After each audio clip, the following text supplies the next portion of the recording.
All right, we've got something new to unbox and play with today.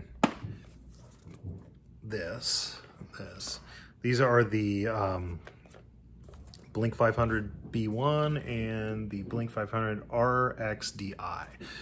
So these are little microphone receivers and transmitters from Saramonic. And what you've got is one of them sits on the camera and one of them clips to the person. They're about the size of a pager, maybe, if you remember what those are like. So you can clip it on. It's a lavalier, and it has it's a little mic pack, and it has mesh grill on it that it can hear you with. But also there's an input on the side if you want to wear like a tie clip lavalier. And then the other pack sits on your camera or your device and runs in through, you know, a 1/8 inch plug. But what's interesting is they also make these other receivers, which can be plugged onto things like an iPhone or a tablet. I've got a Lightning one here on this sample unit, but I know they also make a USB-C version for Android and iPad Pro. So we're gonna unbox these and sync them up to a camera and see how they work. All right, so let's start with the Blink 500 B1.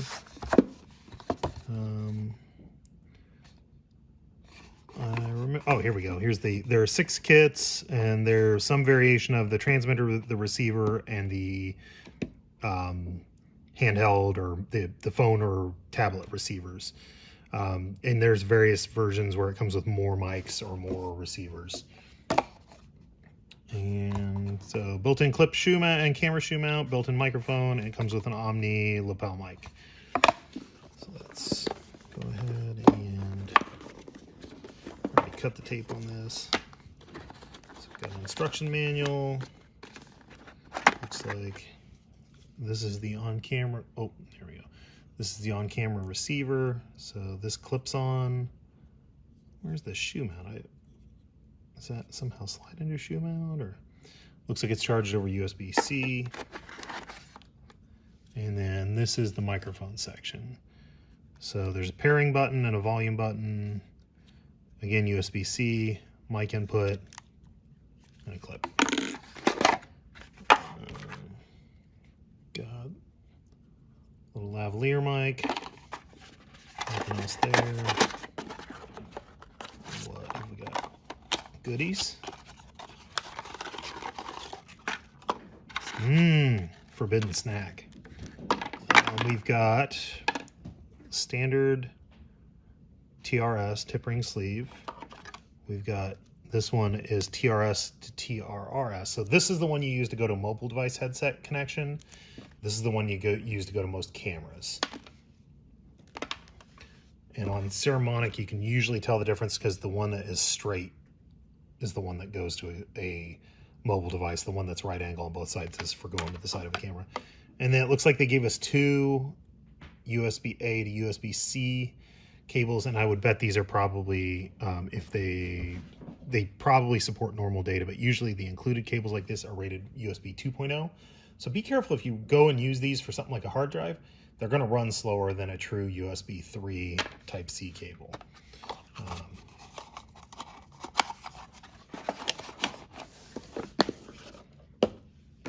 And then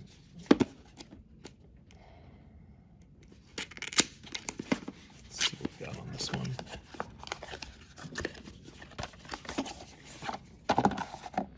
And this is the Lightning receiver for iOS 2.4 gigahertz up to 50 meters. It's MFI certified. Power comes from the iOS device. Doesn't weigh much. I think it said 15 grams or something like that. Oh, there's the flap. Okay. So again, instruction manual on top. Here's the little receiver. I noticed that there's a little collar on there. So that is good design choice, because that means if you've got a case on your phone, it's got enough room between the brick itself and the plug to go through the case. Because you see these things that are flush mounted, like I've got a Lightning stereo XY mic, and you can't use it with a case because it was designed to set flush on the phone. And then nobody who's field recording with their phone is carrying it around naked with no case, at least in my opinion. Looks like we got a little bag here. Nothing in it, but that's kind of clever. And it looks like it leaves room to put the, yep, it'll all fit in there. So why didn't the bigger system come with a bag? That's my question. All right. Well, time for me to read some instruction manuals and try plugging these onto a phone or a tablet. Okay, so you got your transmitter and your receiver. We're gonna power them on. I would charge them before you try and do this. These two are paired together. And how we do that is we use this push pin to push that little hole. This will start fast blinking, and then you press these two buttons to start the pairing on the transmitter. Now I'm going to power this off because I'm not using this pack right now. I'm going to use my phone. So first thing first, the yellow side should be facing upward when you're mounted in your gimbal or whatever, or your phone holder. The other thing I noticed is iOS doesn't seem to pass power to this thing until you launch an app that has audio recording. So you can use the Voice Memos app, you could use your camera, but you got to switch it to video mode. So I'm going to launch my camera and switch modes over into video. So see the blinking? All right, it's not ready. So what we're going to do, we're going to power this guy on. It's on. I'm going to hit pair mode and watch for the faster blink. Okay, fast blinking. Then we're going to push this pin. Solid blue. So they're paired. And you're ready to go. And it'll remember this pairing. The next time you power this on, they'll jump right back to each other unless you switch back to this. So every time you change receivers, you got to do the push pin reprogram. So save this thing or get some paper clips for your camera bag. All right, this is test number one. No microphone at all. We're using the built-in audio in the iPhone and just recording straight that way. Testing with just the microphone clipped to me, not using the lavalier yet.